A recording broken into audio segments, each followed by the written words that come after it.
PAMP collectors today look back at the Faith series with nostalgia. While just an estimate, I would say more than half of the PAMP collectors I know today were not collecting PAMP at all when the Faith series originally came out. It has been over 5 years since the last batch of the Faith series bars were minted, and they are prized bars today.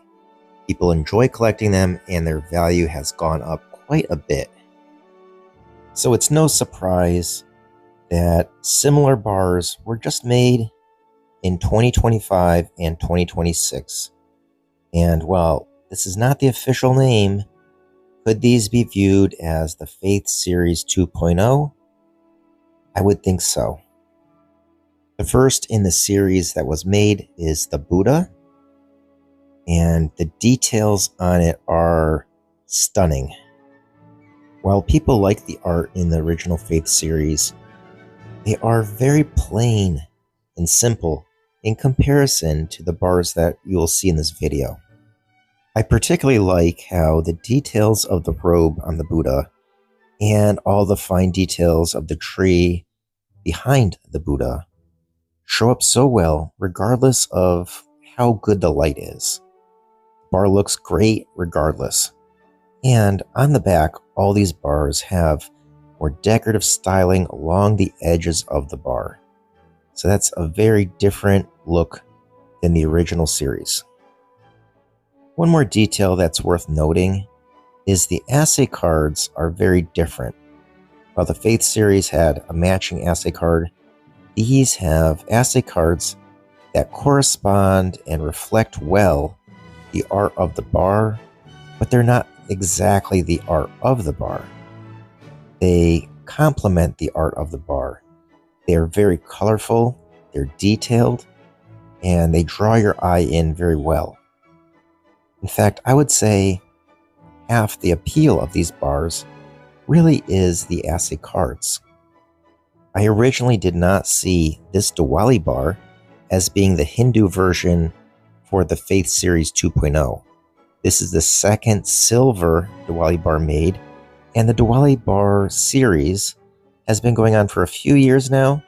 It just has only been available in silver for the last 2 years. As of now, it does not appear there will be a bar showing the Hindu faith other than this Diwali bar. So, in a way, could it be part of this series? Perhaps. While this Diwali bar does have a good amount of details, it is more flat in look. The sculpting is less three-dimensional, and perhaps the others in this series just took it to a level that's a bit higher. So does this bar belong in the unofficial Faith Series 2.0 or in the Diwali series? Well, obviously it belongs in the Diwali series, but is it in a way an extension or part of this series? Time will tell. The Star of David bar has decorative patterns in the background, and without it, the design would be extremely simple. It's worth noting the Star of David bar in silver has a mintage of 3000.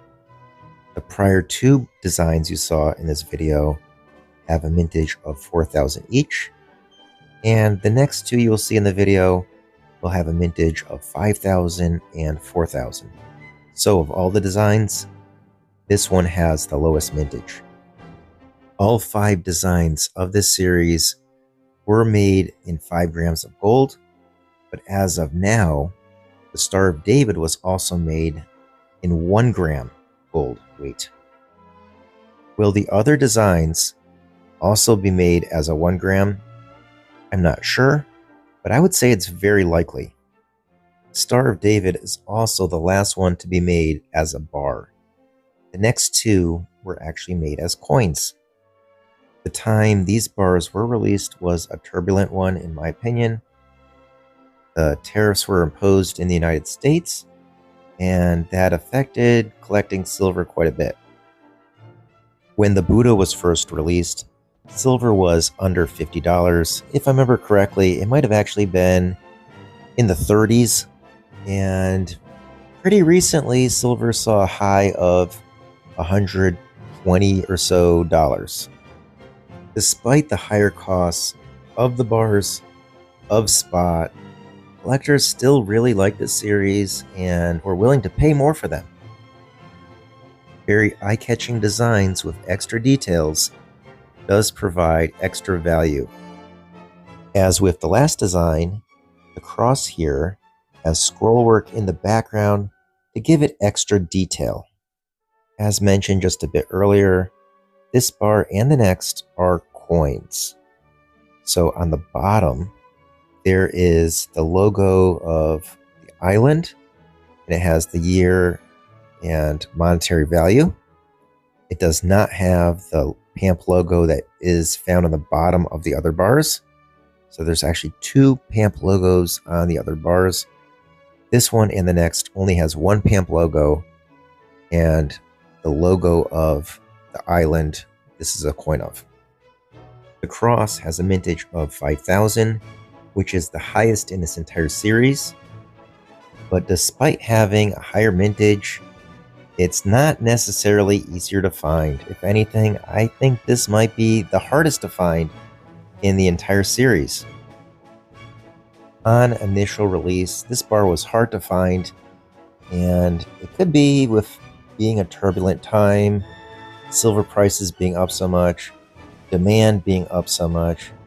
It was just hard to find. It was purchased quickly by collectors. In the last 2 years, I would say there has been a lot of new PAMP collectors that have joined, and that has changed the market as well. While I think the art and style of all the bars is very well done, this one has to be my favorite. The details on the cross and the scrolls in the background do look really great. And finally, the fifth bar of this video, Eid, has a very eye-appealing design. While it doesn't have scroll work as a decorative background of the design as the prior two did, it does have a very eye-catching, appealing look to it that has decorative parts to the top, to the sides, and the bottom. This bar has a mintage of 4,000, just like Buddha and Diwali. Just like the cross design, this one is also a coin. On the bottom of the back, you'll see the symbol of the island this is a coin for. If you take a step back and look at all the bars and coins that PAMP has made in their history, it's not unusual for PAMP to make religious-themed coins and bars. So I'm sure we're going to see more religious-themed coins and bars in the future. It is not something that PAMP is shy of by any means. Thanks so much for joining me today. All the best to you.